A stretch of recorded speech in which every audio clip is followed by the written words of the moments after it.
నమస్తే. Welcome to 24/7 news TV. నేను మీ శాన్వి. ఈరోజు మనతో పాటు మూవీ డైరెక్టర్ అండ్ అలాగే రైటర్ శ్రీచక్రం మల్లికార్జున గారు ఉన్నారు. ఆయనతో మాట్లాడదాం. హాయ్ సార్, నమస్తే. నమస్తే అండి. ఎలా ఉన్నారు sir? Fine. Thank you very much. Sir ఇప్పుడు మన future generation movie stars, heroes వాళ్ళ కోసం తీసుకుంటే మన రీసెంట్‌గా మన మోక్షజ్ఞ గారు సినిమాల్లోకి ఎంట్రీ ఇవ్వబోతున్నారు. ఈ సినిమా ఆయన తీసే సినిమా కోసం కంప్లీట్‌గా బాలయ్య బాబు ఫ్యాన్స్ అయితే చాలా ఈగర్‌గా వెయిట్ చేస్తున్నారని చెప్పొచ్చు. అలాగే గతంలో మన నాగార్జున గారి వారసులు ఎవరైతే మన అఖిల్ గారు ఉన్నారో ఆయన రీసెంట్‌గా చూసుకుంటే చాలా మూవీస్ వరకు ఫ్లాప్‌లే వచ్చాయి. సో ఇట్లా అంటే ఆయన ఎంట్రీ కూడా అట్లానే సడన్‌గా రావడం జరిగింది. ఇప్పుడు మోక్షజ్ఞ గారి ఎంట్రీ కూడా ఇట్లా సడన్‌గా తీసుకురావడం జరిగింది. సో ఇట్లా ఏమన్నా ఆయనలాగా ఫ్లాప్ అవ్వచ్చు అనుకోవచ్చా మన మోక్షజ్ఞ గారు? సో, మనము ఎప్పుడు కూడా హోప్, హ్మ్. పాజిటివ్‌గా ఉండటం అనేది చాలా ఇంపార్టెంట్. హ్మ్. ఇప్పుడు సామాన్య ప్రేక్షకులు ఎలా ఉంటారంటే ఇప్పుడు నేను సూపర్ స్టార్ కృష్ణ అంటే నాకు అభిమానము. చిరంజీవి గారంటే, రజనీకాంత్ గారంటే అభిమానం. వాళ్ళ పిల్లలు ఎంట్రీ ఉందనుకోండి. హ్మ్. ఇప్పుడు మహేష్ బాబు, లేతే మన రామ్ చరణ్. అవును. సో, వాళ్ళు వచ్చినప్పుడు ఏంటంటే ఒక అభిమానిగా చాలా పాజిటివ్‌గా ఉంటాం. అవును. అంటే ఒక విష్ చేస్తాం. ఒక ఒక ఆనందం ఉంటదనమాట. హ్మ్. వాళ్ళు స్క్రీన్ మీద కనిపించినప్పుడు వాళ్ళ పిల్లలు, హ్మ్. ఓకే. మనం ఎంతో అభిమానిస్తాం కదా! వాళ్ళ పిల్లలు కనిపించినప్పుడు మనం హోప్ అంతా కూడా వీళ్ళు కూడా అంత గొప్పగా చేస్తారు. ఇప్పుడు అవును. రాజులు, కుమారులు, అవును. అది తెలియకోకుండానే మనలో ఏమంటారు మన హ్యూమన్ దాంట్లో ఒక వారసత్వాన్ని యాక్సెప్టెన్స్ ఫాస్ట్‌గా ఉంటది. అవును. సో, పాజిటివ్‌గా థింక్ చేస్తాం. ఓకే. హ్మ్. ఎవరు డెస్టినీ ఎలా ఉందన్నది ఇక కాలం నిర్ణయిస్తది. ఇప్పుడు ఒకళ్ళు ఫ్లాప్ అయ్యారని చెప్పేసి ఇంకోళ్ళు ఇక ఫ్లాప్ వాళ్ళు అయిపోయారా? కూడా ఫ్లాప్ అవుతారని చెప్పి మనం హ్మ్. అనుకోకూడదు. అవును. ఓకే. విష్ చేయాలి. అలాగే అఖిల్ కూడా సక్సెస్ కావాలని చూడాలి. ఇప్పుడు అఖిల్ విషయం తీసుకొస్తే 'సిసింద్రి' 1995లో పాకుతూనే ఆయన పర్ఫార్మ్ యాక్టింగ్. చేశాడు. అవును. ఓకే. సో, అవును. మరి సక్సెస్ అనేది ఆయన ఆల్రెడీ చూసేసాడు. అవును. ఓకే.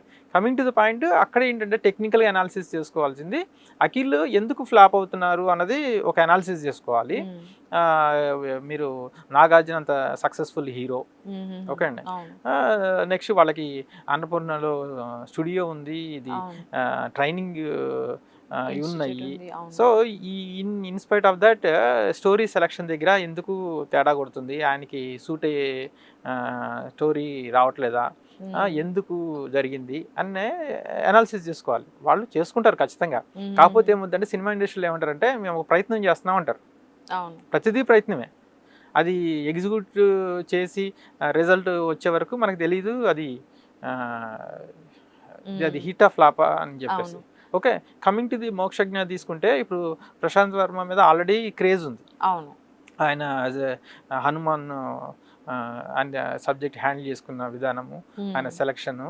సో, దీన్ని అట్లా చే చేస్తాడు. సూపర్ హీరో, ఒక 'సింబా' అని చెప్పేసి ఆయన ట్వీట్ చేయటము. అవును. అది. అయితే ఇక్కడ ఏంటంటే కొంత అప్రహెన్షన్స్ ఎట్లా అంటే హ్మ్. ఎందుకు లేట్ అయింది?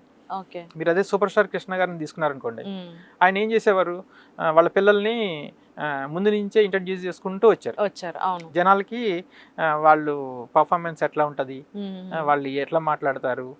అన్నది ఆడియన్స్‌ని ఆల్రెడీ ప్రిపేర్ చేసుకుంటూ రావటం జరిగింది. అవును. మీకు యెస్. అది ఆయన ప్లానింగ్ ఎట్లా జరిగింది చక్కగా? మీకెప్పుడన్నా సరే సమ్మర్ అంటే ఊటీకెళ్ళిపోయి షూట్ చేసేవాడు. సో, హుహుహుహుహు. ఊటీలో షూట్ చేసిన వాటిల్లో కృష్ణ గారి పిల్లలు ఉంటూ ఉండేవాళ్ళు. అవును. యెస్. అవును. ఓకే అండి. అలా మహేష్ బాబు ఎంట్రీ అనేది చేయటం జరిగింది. జరిగింది. ఓకే. హ్మ్. ఇప్పుడు ఈ మహేష్ బాబు పిల్లల్ని కూడా ఇప్పుడు గౌతమ్‌ని గాని, హుహుహు. సితారని గాని వీళ్ళు ఆల్రెడీ సినిమాలో దానికి సంబంధం లేకోకుండా వాళ్ళని చూపిస్తున్నారు. బయటికి వాళ్ళు ఎగ్జిబిట్ అవుతున్నారు. రీసెంట్‌గా జ్యువెల్లరీ షూట్ యాహ్! కానియండి, యాహ్! మన యాహ్! 'సితార' వాళ్ళు గారిది. ఎగ్జిబిట్ అవుతారు. అంటే అవును. ఆల్రెడీ వాళ్ళు సెలబ్రిటీస్. అంటే మామూలుగా వాళ్ళ పిల్లలు అయినంత మాత్రాన సెలబ్రిటీ కావాలని లేదు. అవును. వాళ్ళకి వాళ్ళు కనిపించటము, ఏదైనా ఒక యాక్టివిటీస్‌లో పార్టిసిపేట్ చేయటము, ఓ హ్మ్. బజ్ క్రియేట్ చేయటం, ఫాలోయింగ్ స్టార్ట్ కావటం, వాళ్ళు ఇప్పుడు సోషల్ మీడియాలో పేజెస్ ఉన్నాయి. సో, హుహుహుహు. ఇలా వాళ్ళు ప్రయత్నాలు చేస్తున్నారు. అయితే ఏంటంటే మీరు జనరల్‌గా ఫిల్మ్ ఇండస్ట్రీ ఎలా ఉంటదంటే ఒక దాచి దాచి వజ్రాన్ని చూపిస్తే ఆ క్రేజ్ వేరుంటదనమాట. అవును. అది ఒక స్టాండర్డ్ ఫార్ములా. అవును. సో, సేమ్ కాన్సెప్ట్ 'మోక్షజ్ఞ' విషయంలో కూడా జరుగుతుందేమో మనకు తెలీదు. హ్మ్. అవును. ఓకే. బట్ ఇక్కడ ఏమైందంటే ఇంకొక విషయం ఉంది. 'మోక్షజ్ఞ'కి అసలు ఇంట్రెస్ట్ లేదు సినిమా ఫీల్డ్ మీద ఓకే. అని టాక్ నడిచింది కొన్ని కానీ రోజులు. సో, రీసెంట్‌గా ఆయన బాడీ బిల్డ్ అయితే మాత్రం చాలా బాగా అదే చేసుకున్నారని చెప్పొచ్చు. అంతకుముందు ఏంటంటే అసలు ఆయనకి అసలు నాట్ ఇంట్రెస్టెడ్, ఆ! ఫిజికల్ ఫిట్‌నెస్ లేదు. ఇట్లాంటివి ఆయన చాలా సినిమాల్లోకి రకాలుగా రావటం కష్టము, ఈ బాడీ తోటి అని చెప్పేసి మాట్లాడిన వాళ్ళు ఉన్నారు. అవును. కట్ చేస్తే అద్భుతంగా తయారయ్యాడు. Yes. సో అవును. స్టన్ అయినట్టుగా మనకి అందరికీ ఒకసారిగా మళ్ళీ హోప్స్ పెరిగిపోయాయి. అవును. అంటే ఫాలోవర్స్ కానీ, నందమూరి ఫ్యాన్స్ కానీ, అవును. ఓకే, ఎన్టీఆర్ ఫ్యాన్స్, ఈ బాలకృష్ణ ఫ్యాన్స్, వీళ్ళందరికీ ఒక్కసారిగా హోప్స్ పెరిగాయి. ఓకే, సో అయితే ఇక్కడ ఏంటంటే ఈయన లాంచ్ విషయంలో యాక్చువల్లీ లాస్ట్ డిసెంబర్లోనే లాంచ్ చేయాలి. ఆయనకి ఏదో ఒంట్లో బాగాలేదు ఆ రోజు, కుదరదని చెప్పేసి దాన్ని పోస్ట్ పోన్ చేశారని చెప్పి, ఓకే. ఇంకోటి క్యాన్సిల్ అయ్యిందని చెప్పి, ఇలా రకరకాలుగా మీడియాలో రావటం జరిగాయి. అవును. సో బట్ అది లేదు, అది ప్రాజెక్ట్ అనేది ఉంది, ఉంటుందని చెప్పేసి డైరెక్టర్ ద్వారా ట్వీట్ ద్వారా మనకి అది కన్ఫర్మేషన్ జరిగింది. అసలు మీరు అన్నట్టు ఒకేసారి తీసుకొస్తారు. అదే కోణంలో మన రామ్ చరణ్ గారు కూడా ఫస్ట్ నుంచి మూవీ ఫీల్డ్ లో లేరు, ఒకేసారి ఒక సడన్ గా ఎంట్రీ ఇవ్వడం మన చిరుత మూవీ నుంచి కానివ్వండి, అట్లా ఇప్పుడు ఆయన గ్లోబల్ స్టార్ వరకు ఎదిగారు. అవును. సో దీనికి ఏం చెప్తారు? సో అది వాళ్ళకి మొదటి నుంచి కూడా మీకు చిరంజీవి గారు ఉన్నారు అంటే మళ్ళీ పక్కన మన అల్లు అరవింద్ గారు. సో వాళ్ళు ఒక జంట గుర్రాల్లాగా వాళ్ళ ప్రయాణం జరిగింది. అంటే వాళ్ళకి సినిమా పరిశ్రమ గురించి టోటల్గా పిన్ టు పిన్ అన్నీ తెలుసు. అసలు ఎలా లాంచ్ చేయాలి, ఎట్లా ప్రిపేర్ కావాలి, ఏంటి అనేది. ఇప్పుడు ఒక ఇద్దరు హీరోల్ని వాళ్ళు సక్సెస్ఫుల్గా లాంచ్ చేయగలిగారు. ఎవరు? రామ్ చరణ్, నెక్స్ట్ బన్నీ. ఓకే అండి. సో మీకు ఎట్ సేమ్ టైం ఈయన పికప్ కాలేకపోతున్నాడు. ఎవరు? శిరీష్. అవును. ఓకే, అంటే మీకు ఎంత బాగా ప్రిపేర్ అయినా కానీ మీరు అనుకున్నట్టుగా 100కి 100 మార్కులు రాకపోవచ్చు. ఓకే, బట్ అట్లీస్ట్ ముందుకైతే వెళ్ళగలుగుతారు. సో ఇది సినిమా ఫీల్డ్ ఏంటంటే ఫేస్ని జనాలు యాక్సెప్ట్ చేయాలి, పర్ఫార్మెన్స్ని జనాలు యాక్సెప్ట్ చేయాలి. ఒక డెస్టినీ అనేది ఒకటి ఉంటుంది, బ్లెస్సింగ్స్ అనేవి ఒకటి ఉంటాయి. ఇన్ని ఫ్యాక్టర్స్ తోటి స్టార్ అవుతాడు. ఊరికనే ఎవరు స్టార్ అవ్వలేరు. అవును. ఇప్పుడు మీరు చెప్పినట్టు ఏదైతే అల్లు సిరీస్ గారు ఉన్నారో, మన అల్లు అర్జున్ గారిని ఆదరించారు, అల్లు సిరీస్ గారి మూవీస్ ఎక్కువ ఫ్లాప్ అవుతున్నాయి. అండ్ అలాగే నాగ చైతన్య మూవీస్ కూడా రీసెంట్ గా కొంతవరకు అయితే మన తండ్రి మూవీతో సూపర్ హిట్ కొట్టారని చెప్పొచ్చు. కానీ మన అఖిల్ గారు ఏదైతే ఫ్లాప్ అవుతుంది అంటే ఎందుకు ఇట్లా జరుగుతుంది? ఇద్దరు ఉండే ఫ్యామిలీలో ఒక్కరికి మాత్రం ఎందుకు అంత హైప్ వస్తుంది? అదే ఇప్పుడు నేను ఆల్రెడీ ఒక సమాధానం చెప్పాను. టెక్నికల్ కూడా నేను యాజ్ బీయింగ్ డైరెక్టర్ టెక్నికల్ గా చూడాలి కాబట్టి ఏదన్నా ఒక కథకి ఒక అల్లిక ఉంటుంది సిస్టమేటిక్ గా. ఓకే, సో దాన్ని ఆ రూపం తీసుకొచ్చే విధానము, ఈ కథ ఈ పర్టికులర్ యాక్టర్కి సరిపోతుందా, ఇతను చేస్తే పబ్లిక్ యాక్సెప్ట్ చేస్తారా? ఇప్పుడు ఆది సినిమాలో మన జూనియర్ ఎన్టీఆర్ పర్ఫామ్ చేసినప్పుడు వాళ్ళే చెప్పారు, ప్రొడ్యూసర్సే, ఈ డైలాగులు ఇంత పెద్ద పెద్ద డైలాగులు బాలయ్య బాబుకి పెట్టే డైలాగులు జూనియర్ ఎన్టీఆర్కి పెట్టారు, ఆడియన్స్ యాక్సెప్ట్ చేస్తారా అని చెప్పి వాళ్ళకి చాలా కన్సర్న్ ఉండేది. బట్ ఈయన పర్ఫార్మెన్స్కి డైలాగ్ డెలివరీకి ఆడియన్స్ యాక్సెప్ట్ చేసేసారు. యంగ్స్టర్ మీరు ఆ పర్ఫార్మెన్స్ ఆడియన్స్ యాక్సెప్ట్ చేసేసారు. ఒక్కసారి ఆడియన్స్ యాక్సెప్ట్ చేసిందంటే ఇంకా తిరగలేదు ఇంకా. ఓకే, సో ఇప్పుడు అఖిల్ దగ్గరికి వచ్చేటప్పటికి ఆడియన్స్ యాక్సెప్ట్ చేసే వరకు ఏదైతే యాక్సెప్ట్ చేస్తారో అది ఆ మ్యాచింగ్ చూడాలన్నమాట.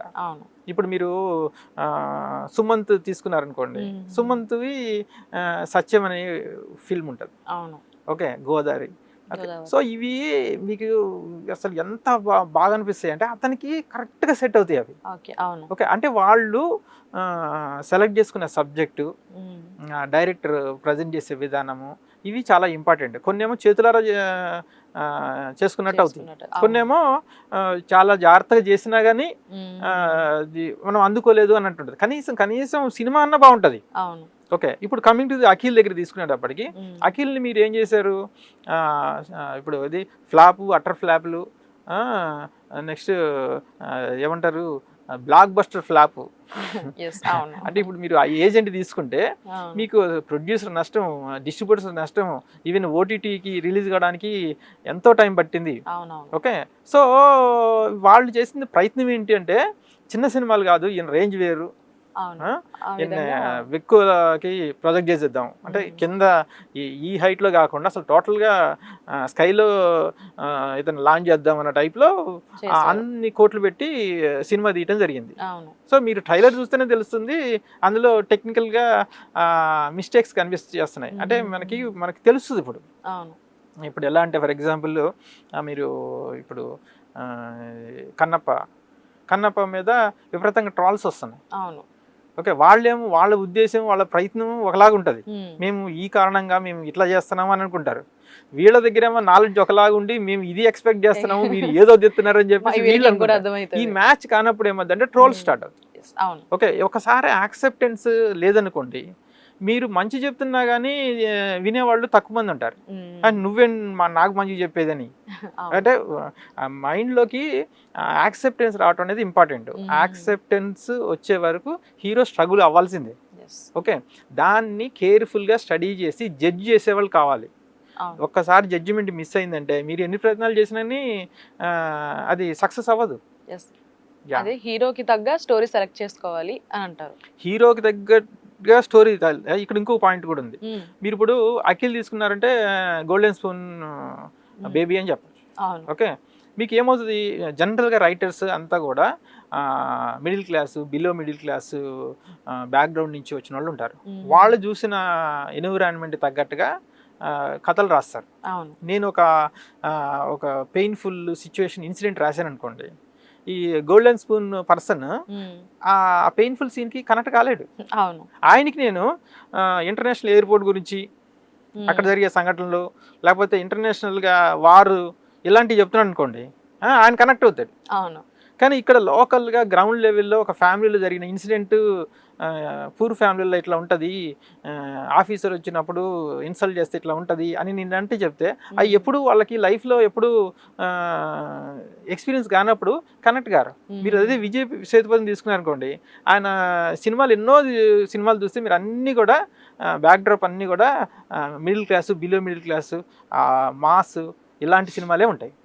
ఎందుకంటే రాసేవాళ్ళు అలా వస్తారు, వీళ్ళు కనెక్ట్ అవుతారు, వాటిని యాక్సెప్ట్ చేస్తారు. సబ్జెక్ట్ యాక్సెప్ట్ మాస్ ఆడియన్స్ కోసం సినిమాలు తీస్తే ఫాస్ట్ యాక్సెప్టెన్స్ వస్తుంది. అట్ ది సేమ్ టైం మన అపీరియన్స్ కూడా ఇంపార్టెంట్.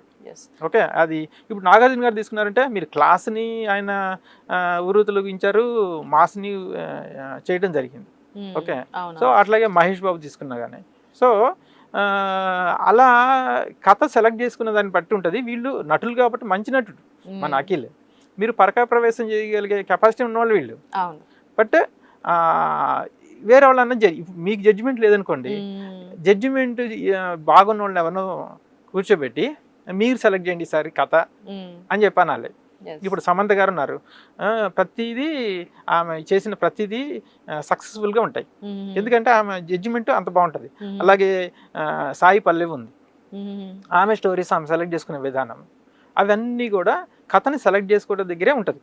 ఓకే, అసలు అలాగే మన ఫైనల్గా మోక్షజ్ఞ గారు ఎలాంటి కాన్సెప్ట్తో వస్తారో, జనాల్ని ఏ విధంగా ఎంటర్టైన్ చేస్తారో చూడాలి సార్. ఇప్పుడు మోక్షజ్ఞ గారి దగ్గరికి వచ్చేటప్పటికి ఆయన సెలెక్ట్ చేసుకొని ఛాన్స్ ఆయనకు ఉండకపోవచ్చు. ఆయనకి ఎట్లాంటిది బాగుంటుంది అని చెప్పి పండితులు చాలా మంది ఉంటారు, ఎక్స్పీరియన్స్ వాళ్ళు, మీ ఓడికి ఇదైతే బాగుంటుందని బాలకృష్ణ గారిని గైడ్ చేసి వాళ్ళు ఉంటారు. ఒక సక్సెస్ఫుల్ పర్సన్ చేతిలో పెట్టి లాంచ్ చేయాలని ట్రై చేస్తారు. ఓకే, సో ఇప్పుడు ఆల్రెడీ అనౌన్స్ చేసింది అంటే సూపర్ హీరో. అవును. ఓకే, సో ఆయన సూపర్ హీరోగా ప్రపంచాన్ని ఎలా కాపాడతారు, మన తెలుగు ప్రజల్ని ఎలా ఉరుతలు ఇస్తారు అన్నది మనం చూడాలి. Yes sir, right sir, thank you so much sir.